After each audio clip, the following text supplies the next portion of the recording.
Salve, salve! Tudo bem? O assunto de agora, a conversa que eu quero ter é com os profissionais, engenheiros de segurança do trabalho, técnicos em segurança, tecnólogos, médicos, na atividade de assistente técnico na perícia judicial, tanto na perícia judicial do trabalho quanto na perícia judicial federal previdenciária.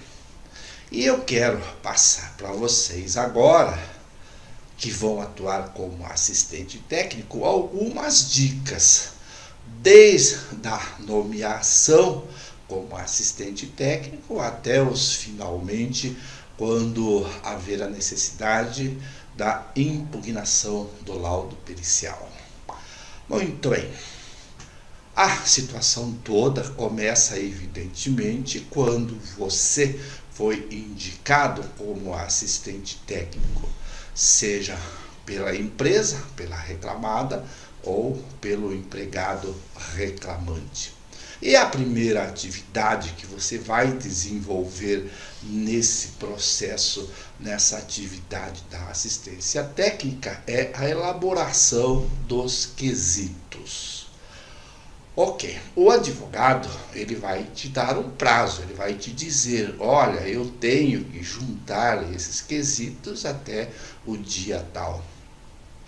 E você, para elaborar os seus quesitos, vai ter que analisar os pedidos formulados pelo empregado que estão lá na petição inicial.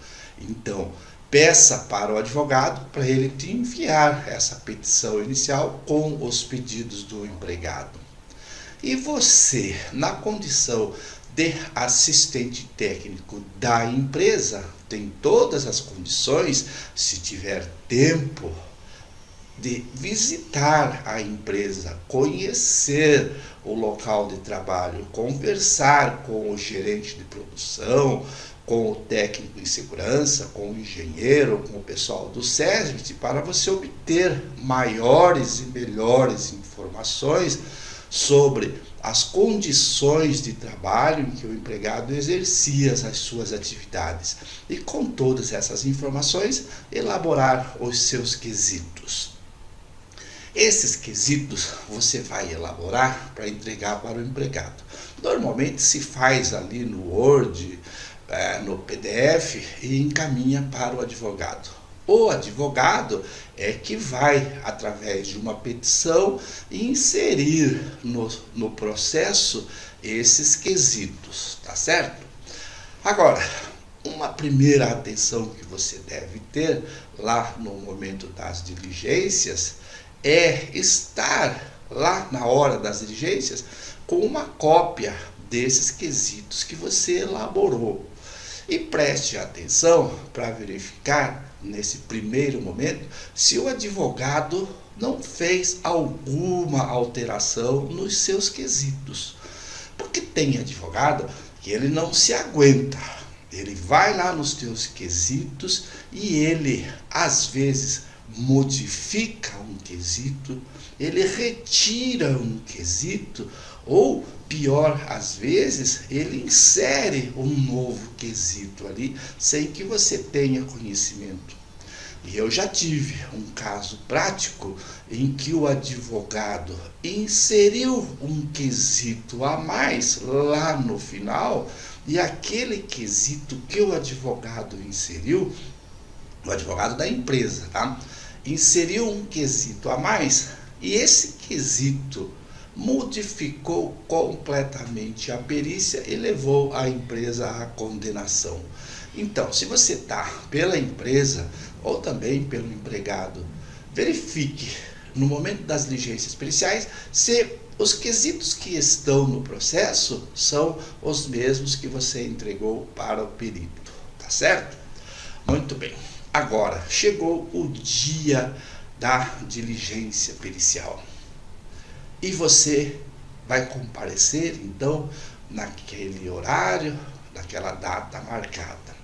Chegando na empresa, com a presença do perito, iniciam-se as atividades das diligências periciais. E o que é que eu recomendo para você? Recomendo para você nessas diligências periciais. É o próximo assunto. Veja. Muito bem. Então, chegamos às diligências periciais.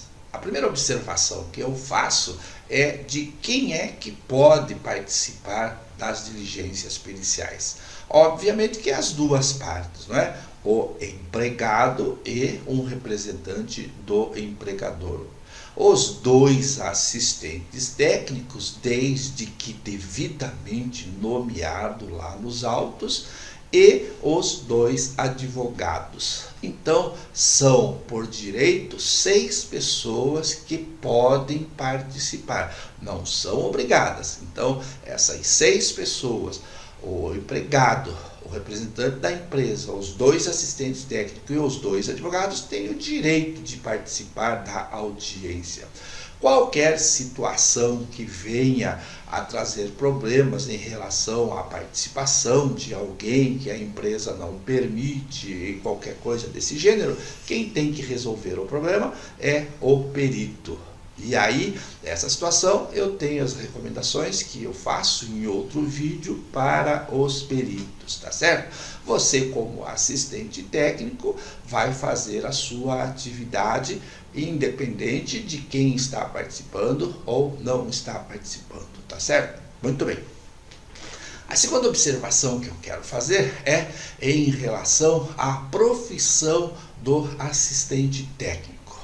Se você é técnico em segurança do trabalho, ou se você é engenheiro em segurança do trabalho, ou médico, ou você é um tecnólogo em segurança do trabalho, isso pode fazer diferença considerando o perito. Existem algumas exceções de peritos que tratam de modo diferente o assistente técnico. Quando o assistente técnico é um técnico em segurança do trabalho, o perito tem um comportamento que é diferente quando esse assistente técnico também é um engenheiro de segurança do trabalho. Então, são comportamentos indevidos que alguns peritos, e eu já vi isso na prática, adotam. Né? Quando o assistente técnico é um técnico de segurança, ele age de uma forma. Quando é um engenheiro, ele age de outra forma. Não quero entrar em polêmica, mas posso garantir. Então, se você é um técnico em segurança do trabalho, tenha todo o cuidado para não bater de frente com o perito. Por quê? O perito, algumas exceções, o perito pode, em algum momento, se for questionado por um assistente técnico que é técnico em segurança do trabalho, ali haver um confronto, ali haver uma situação que, dependendo da qualidade, do preparo, da educação do perito, pode gerar algum tipo de controvérsia, algum tipo de conturbação nas diligências periciais. Então você, tanto sendo técnico em segurança quanto engenheiro de segurança, tem que tomar todo o cuidado para qualquer tipo de desavença, para qualquer tipo de contrariedade com o perito. Lembrando que o perito, ele é o representante do juiz ali nas diligências periciais. Mas também temos que lembrar aos assistentes técnicos e aos peritos judiciais que existe um limite para a atuação do perito, tá certo? Também quero lembrar a você, assistente técnico, aquilo que está disposto lá no parágrafo 3º do artigo 473. Vou colocar aqui na tela o texto desse parágrafo 3º do artigo 473, aonde está bem claro a atuação, os limites dos assistentes técnicos e dos peritos. Diz assim: peritos e assistentes técnicos poderão utilizar de todos os meios necessários para a produção da prova técnica. Então, Tudo que o perito pode fazer, o assistente técnico também pode fazer. É evidente que o perito é quem determina, quem organiza, quem administra toda a situação das diligências periciais. Aqui, em relação a esse parágrafo terceiro do artigo 473, eu quero dar uma dica para você, assistente técnico. Quando você for nomeado lá nos autos como assistente técnico, quando você entregar os seus quesitos para o advogado, peça para o advogado assim, peça assim: doutor, por favor, faça uma petição para o juiz solicitando ao perito que permita ao assistente técnico as prerrogativas do parágrafo 3º do artigo 473. Ou seja, o advogado vai pedir para o juiz lembrar ao perito que o assistente técnico tem as mesmas prerrogativas do perito na condução das diligências periciais, tá certo?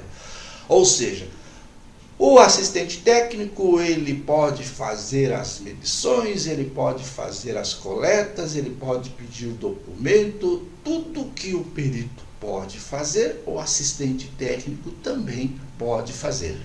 Lembrando que o perito, ele é o soberano ali naquelas diligências periciais. Obviamente que fazer tudo que o perito pode fazer tem que ser de uma maneira organizada, de uma maneira civilizada.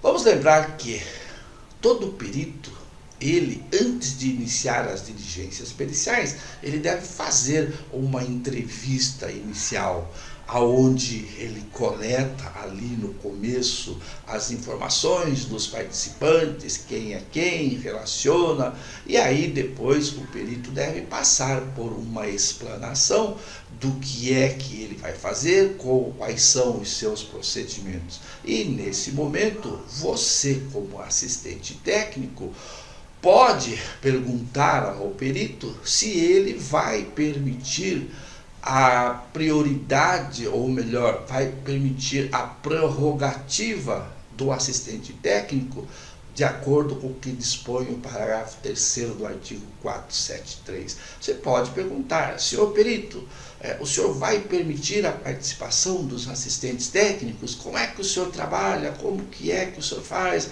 De que maneira que o senhor conduz? Então, nessa conversa entre assistente e o perito, pode ficar definido como é que o perito atua, como é que ele desenvolve as suas diligências e de que forma que os assistentes podem participar.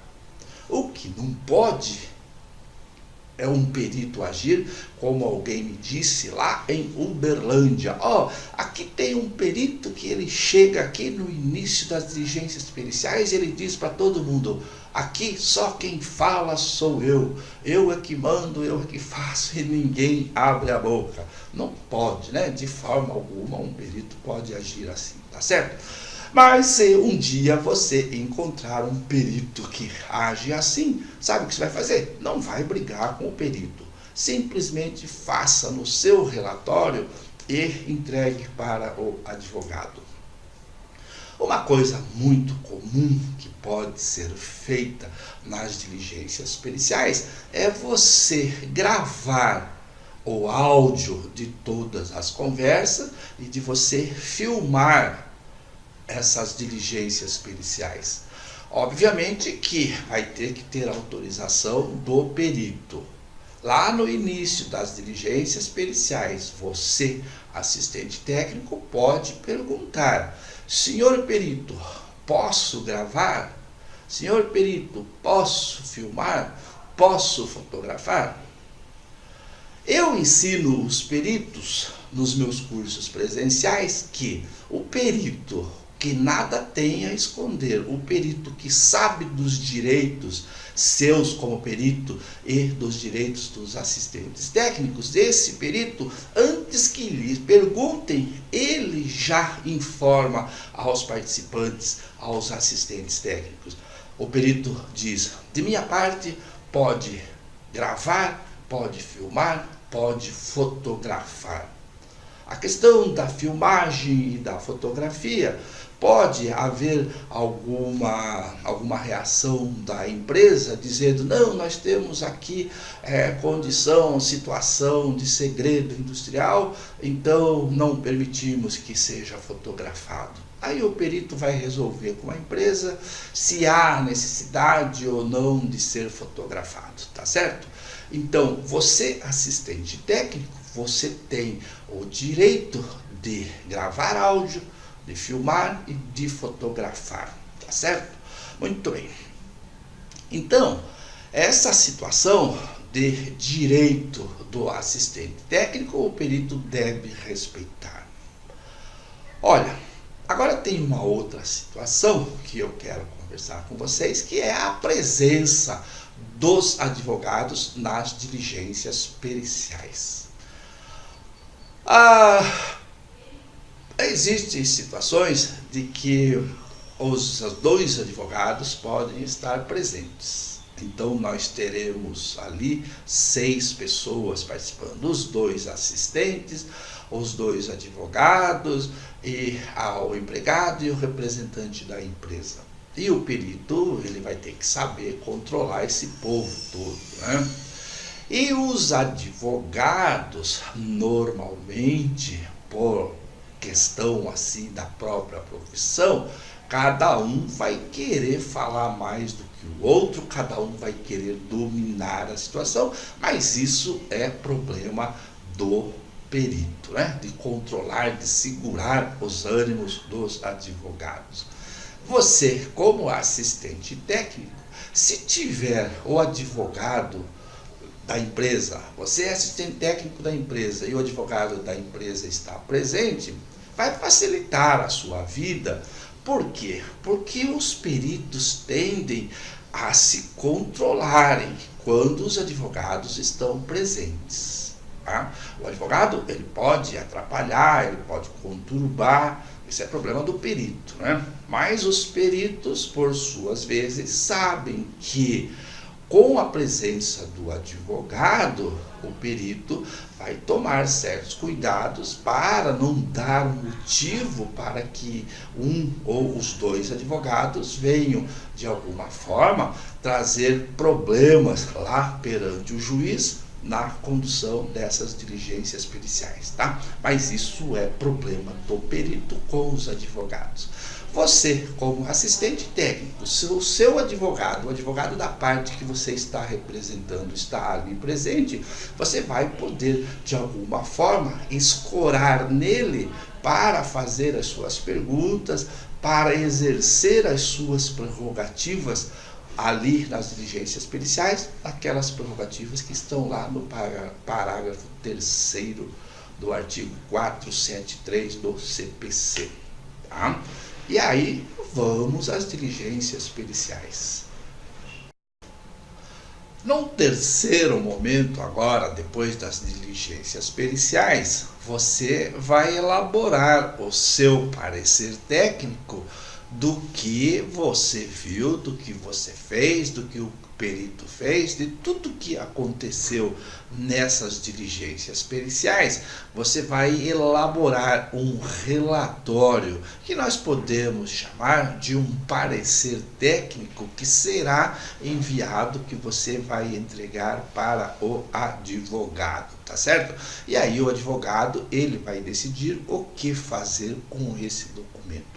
E para você elaborar esse documento, esse parecer técnico, procura na playlist, lá nos meus vídeos, lá no canal do YouTube, que tem uma aula, tem um vídeo só sobre esse documento do parecer técnico. e o modelo do parecer técnico, você envia um e-mail para mim, aqui nesse e-mail que está aparecendo aí, e que eu envio para você o arquivo desse parecer técnico, tá certo? E você que quer participar do meu curso presencial, veja aí, olha só, está aparecendo para você a página lá da internet, o site periciasdotrabalho.com.br. Vai lá no menu curso presencial, escolha a sua cidade e venha participar comigo de um curso presencial. Se você mora em um local distante, não tem condições de participar de um curso presencial, vai ali no site, clica lá em cursos online e participe do curso de perícia judicial online. Você vai aprender também muita coisa, tá certo? Espero você no curso presencial ou no curso online. Um abraço, tchau!